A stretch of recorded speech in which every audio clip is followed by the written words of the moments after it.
कहती भगवान जहाँ को अधिक भल पाती तार परीक्षा भी कठिन नियंती। आउ जेतेबेले को भक्तर परीक्षा हुए तो ताको धैर्यर सहित से परीक्षार सामना करने को पड़े, किंतु धैर्य धरिबा तो एते सहज काम नुहे ना।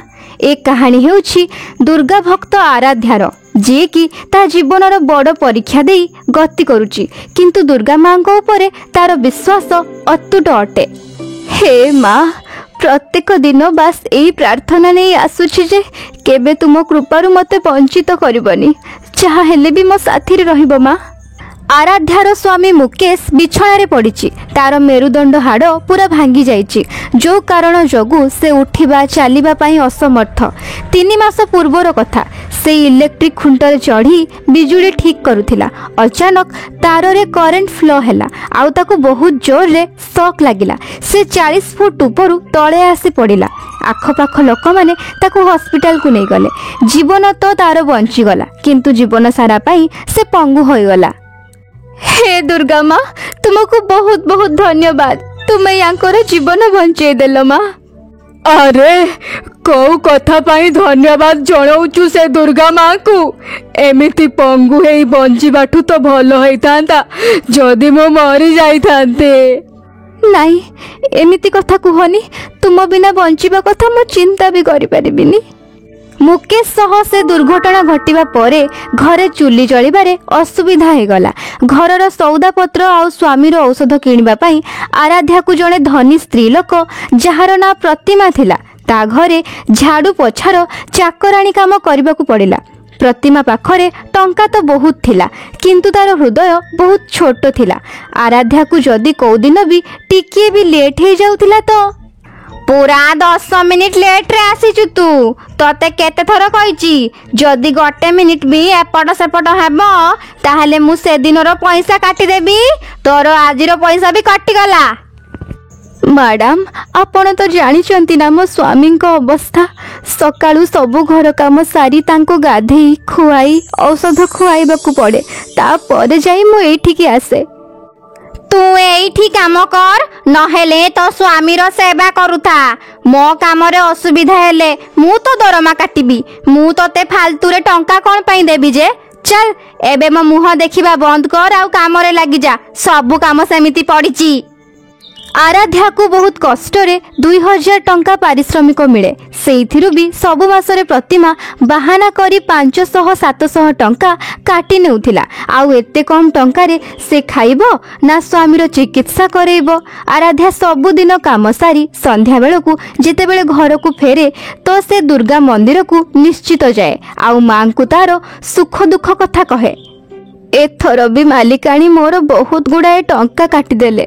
एथर तो मो हाथ को मात्र 1000 टंका आसीछि माँ। एबे तुमे ही कुह, एतिकी टंका रे मु घर केमिति चलेबी? घर भड़ा, घर सौदा, स्वामी को औषध केमिति हबो माँ, केमिति? माँ, मोर केवल तुमे ही साहा भरोसा, तुमको ही मते पारी करबाकू पड़िबो। सेदिन जेतेबेले से घर को जाउथिला सेतेबेले तार नजर मंदिर सामने रे बसिथिबा गोटे कुन्नी झियो ऊपर पड़िला। आराध्या को देखिबा मात्रे से तार हाथ आराध्या आड़ को बढ़ेई देला। बहुत दिन रो मु किछि भी खाइनी, किछि खाइबाकू दियो ना माँ, दियो ना। से झियोर कथा सुनी आराध्या आखिरु लुह झरी आसिला। झियो, खाइबा पाई तो मो पाखरे किछि भी नहीं, रह मु तो पाई किछि नेई के आसुछि। आराध्या से कुनी झियो पाई मंदिर सामना फल दुकानरू किछि फल किणी आनी ताकू खाइबाकू देला। कुनी झियो हसी हसी से फल तक खाई नेला। मारे पेट पूरा खाइबा खाइने, आउ हेइने किछि टंका भी रखिथा, जदि आउ थरे भोक लागिबो तो। एतिकी कही आराध्या सेठारु चलीगला। एबे से अल्प दूर को ही जाइथिला कि बहुत जोरे वर्षा आरंभ हो गला। से वर्षा रे भिजी भिजी ही घर को जीवाकू लागिला। जेमिति से घर को प्रवेश करिथांता से देखिला कि से कुनी झियो ता पूर्वरु ता घर सामने रे छिड़ा होई जाइथिला। से वर्षा रे पूरा पूरी भिजी जाइथिला। अरे झियो, तू एठी? तू तो पूरा पूरी भिजी जाइछु। चल चल भीतर को चल, नहेले देह खराब हो जिवो। सेतिकी बेले से कुनी झियो अचानक छिंकिबा को लागिला। आछि, ओह ଦେଖିଲୁ ଛିଙ୍କ ହେଇଗଲା ନା। ଆରାଧ୍ୟା ତା ସ୍ୱାମୀ ସହିତ ସେ କୁନି ଝିଅର ବି ସାରା ରାତି ଧ୍ୟାନ ରଖିଲା। ତା ପରଦିନ ସକାଳୁ, ମା ମୋର ତ ଏ ଦୁନିଆରେ କେହି ବି ନାହାନ୍ତି, ତୁମେ ତ ବହୁତ ଭଲ, ମୁଁ କ'ଣ ତୁମ ସାଥିରେ ରହିପାରିବି? ଆରାଧ୍ୟା କିଛି ସମୟ ପାଇଁ ଚିନ୍ତାରେ ପଡ଼ିଗଲା ଯେ ତାର ଆଉ ତା ସ୍ୱାମୀର ଜୀବନ ଏବେ କଠିନ ପରିସ୍ଥିତିରେ ବିତୁଛି। ଯଦି ଏବେ ସେ ପିଲା ବି ତାଙ୍କ ସାଥିରେ ରହିବ ତାହେଲେ ସେ ତାକୁ କେମିତି ପେଟ ପୂରା ଖାଇବାକୁ ଦେବ? କିନ୍ତୁ ସେ ପୁଣି ତା ଘରେ ରଖାଥିବା ଦୁର୍ଗା ମାଙ୍କ ମୂର୍ତ୍ତିକୁ ଦେଖିଲା ଆଉ ହସି ଦେଇ ସେ ଛୁଆକୁ କହିଲା, ଠିକ୍ ଅଛି ଝିଅ, ତୁ ଆମ ସାଥିରେ ରହ। ଆଉ ସେଦିନ ସନ୍ଧ୍ୟାରେ ଯେତେବେଳେ ସେ ମନ୍ଦିର ଗଲା ତ କହିଲା, ମା ତୁମକୁ ତ ସବୁ ଜଣା, ତୁମକୁ ଆଉ କ'ଣ କହିବି? ବାସ୍ ସେ କୁନି ଝିଅ ଯେମିତି କେବେ ମୋ ଘରେ ଭକିଲା ନ ରହୁ, ଏତିକି କରୁଣା କରିବ ମା। ସେ ଝିଅ ଆରାଧ୍ୟା ସାଥିରେ ହିଁ ରହିବାକୁ ଲାଗିଲା। କିନ୍ତୁ ଦିନକର କଥା, ବହୁତ ଜୋରରେ ବର୍ଷା ହେଉଥିଲା। କିନ୍ତୁ ସେଇ ବର୍ଷାରେ ବି ଆରାଧ୍ୟାକୁ କାମ କରିବାକୁ ଯିବାର ଥିଲା, କାହିଁକି ନା ସେ ନ ଯାଇଥିଲେ ତା ମାଲିକାଣୀ ପଇସା କାଟି ଦେଇଥାନ୍ତା। ସେ ପହଞ୍ଚି ତ ଯାଇଥିଲା କିନ୍ତୁ ବର୍ଷା କାରଣରୁ ସେ ପୁରା ଅଦା ହେଇ ଯାଇଥିଲା। ତୁ ବି ନା କୁକୁର ଲାଙ୍ଗୁଡ଼ ଭଳି, ଯୋଉଟା କେବେ ସିଧା ହିଁ ହବନି। ଆରେ କେତେ ଥର ତତେ କହିଛି ଲେଟ୍ କରିବୁନି, କିନ୍ତୁ ତୁ ମୋ କଥାକୁ ଗୋଟିଏ କାନରେ ଶୁଣି ଆଉ ଗୋଟେ କାନରେ ବାହାର କରିଦଉଛୁ। ମ୍ୟାଡାମ ବାହାରେ ବହୁତ ଜୋରରେ ବର୍ଷା ହେଉଥିଲା, ଦେଖନ୍ତୁ ନା ମୁଁ ଭିଜି ଭିଜି ଆସିଛି। ତ କ'ଣ ହେଇଗଲା, ତୁ ମୋ ଉପରେ ଦୟା କରିଦେଲୁ କି? ଚାଲ ଏବେ କଥା ବନ୍ଦ କର ଆଉ କାମରେ ଲାଗିଯା। ଆଉ ହଁ, ଆଜିର ପଇସା ତତେ ମିଳିବନି। ଆରାଧ୍ୟା ଅଦା ଲୁଗାରେ କାମ କରିବାକୁ ଲାଗିଲା। ସେଦିନ ରାତିରେ ଯେତେବେଳେ ସେ ଘରେ ପହଞ୍ଚିଲା ତ ତାକୁ ବହୁତ ଜୋରରେ ଜ୍ୱର ଆସିଗଲା। ତା ପରଦିନ ତ ଏତେ ଅଧିକ ଜ୍ୱର ଥିଲା କି ସେ ବିଛଣାରୁ ଉଠି ବି ପାରୁନଥିଲା।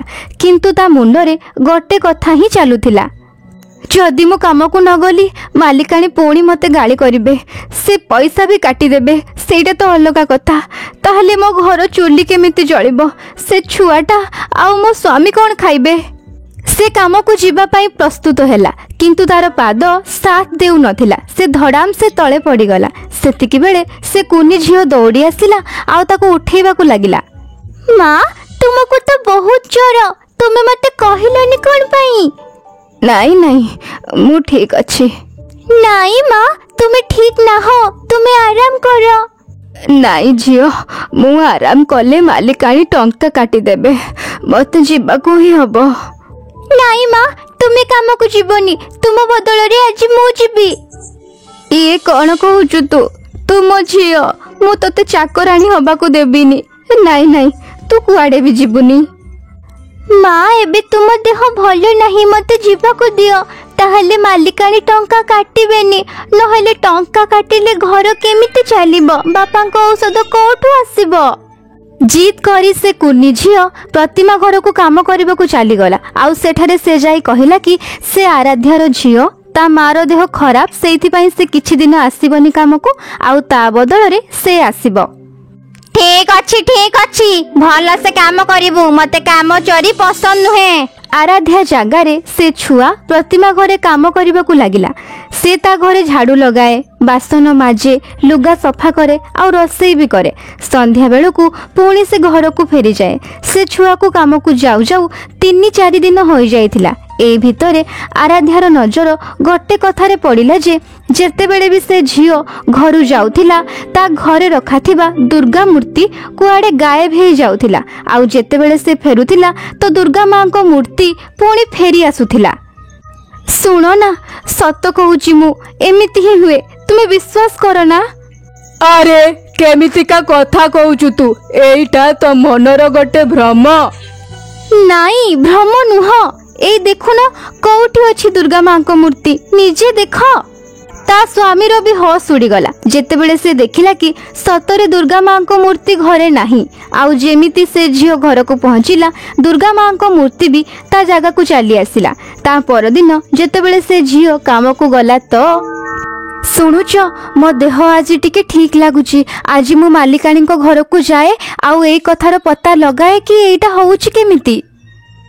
ଆରାଧ୍ୟା ତା ମାଲିକାଣୀ ଘରକୁ ପହଞ୍ଚିଲା ତ ପ୍ରତିମା ତାକୁ କହିଲା, আরে আরাধ্যা তু ঠিক হয়ে গলু তো ঝিও তো চমৎকার কাম করুচি এতে শীঘ্র আউ এতে পরিষ্কার কাম করুচি যে কোন আউ কহিবি আউ রসেই তা হাতর রসেই খাইলে পুরা অমৃত প্রসাদ ভଳିଆ লাগুচি। ପ୍ରତିମା ଏମିତି କହୁଥିଲା କିନ୍ତୁ ଆରାଧ୍ୟା ତା କଥାକୁ ଦରଶୁଣା କରି ସେ ଝିଅ ପାଖକୁ ଚାଲିଗଲା। ସେ ଦେଖିଲା କି ସେ କୁନି ଝିଅ ଝାଡ଼ୁ ଲଗାଉଛି। ଆରାଧ୍ୟା ତା ସାମ୍ନାରେ ହାତ ଯୋଡ଼ି କହିଲା, ତୁ କିଏ ଝିଅ? କିଏ ତୁ? ସତ କଥା କହ ତୁ କିଏ? ଆରାଧ୍ୟାକୁ କାନ୍ଦୁଥିବାର ଦେଖି ସେ ଝିଅ ତାର ଲୁହ ପୋଛିଲା ଆଉ ତାର ଅସଲି ରୂପ ଅର୍ଥାତ୍ ଦୁର୍ଗା ମାଙ୍କ ରୂପକୁ ଚାଲି ଆସିଥିଲା। ତାକୁ ଦେଖି ଆରାଧ୍ୟା ଆହୁରି ଜୋରରେ କାନ୍ଦିବାକୁ ଲାଗିଲା। ମା ମା ତୁମେ ତୁମେ ମୋ ପାଇଁ ଚାକରାଣୀ ହେଇଗଲ? ଇଏ କ'ଣ କରିଦେଲ ମା? ମୋ ଦ୍ୱାରା କେତେ ବଡ଼ ପାପ ହେଇଗଲା। ଆରେ ବତ୍ସ୍ୟ ତୋ ଦ୍ୱାରା କିଛି ପାପ ହେଇନି। ଭକ୍ତମାନେ ତ ଭଗବାନଙ୍କର ସେବା କରନ୍ତି କିନ୍ତୁ ଭଗବାନ ମାନେ ବି ଭକ୍ତଙ୍କର ସେବା କରିବାକୁ ପ୍ରସ୍ତୁତ ଥାନ୍ତି। ଆଉ ତୁ ମୋର ପ୍ରକୃତ ଭକ୍ତ ଝିଅ। ଆଜିଠୁ ତୋର ସବୁ ଦୁଃଖ ଦୂର ହେଇଯିବ, ଏଇଟା ମୋର ଆଶୀର୍ବାଦ। ସେତିକି ବେଳେ ସେଠାକୁ ପ୍ରତିମା ବି ଚାଲି ଆସିଲା।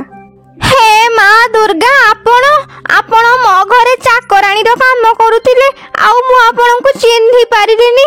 ମୋତେ କ୍ଷମା କରିଦିଅନ୍ତୁ ମା, କ୍ଷମା କରିଦିଅନ୍ତୁ। ପ୍ରତିମା, ଟଙ୍କାର ଗର୍ବ ଠିକ୍ ନୁହେଁ।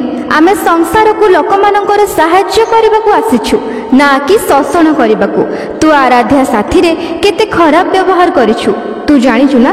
ଦେଖ, ଯାହା କରିବୁ ତାରି ଫଳ ମିଳିବ, ଏଇ କଥା ମନେ ରଖିଥିବୁ। একথা কহি দুর্গা মা অন্তর্ধান হয়ে গলে। ପ୍ରତିମା କରିଥିବା ଭୁଲର କ୍ଷମା ଆରାଧ୍ୟାକୁ ମାଗିଲା। ଆରାଧ୍ୟା ତାକୁ କ୍ଷମା କରିଦେଲା। ସେଦିନ ଯେତେବେଳେ ଆରାଧ୍ୟା ତା ଘରକୁ ଗଲା ତ ତା ସ୍ୱାମୀ ପୁରାପୁରି ଠିକ୍ ହୋଇଯାଇଥିଲା। ଖାଲି ଏତିକି ନୁହେଁ, ତାର ଛୋଟ ଘରେ ଟଙ୍କାର ଭରପୁର ଗୋଟେ ବାକ୍ସ ବି ମିଳିଲା। ଦୁର୍ଗା ମାଙ୍କର ଏ ଚମତ୍କାର ଦେଖି ସମସ୍ତେ କହିଲେ, ଜୟ ମା ଦୁର୍ଗା। जदि आपंक ये कहानी भल लगी थाए ताहले लाइक करंतु। आउ जदि आपण आम चैनल रे नुआ अछंती ताहले चैनल को सब्सक्राइब करंतु। धन्यवाद।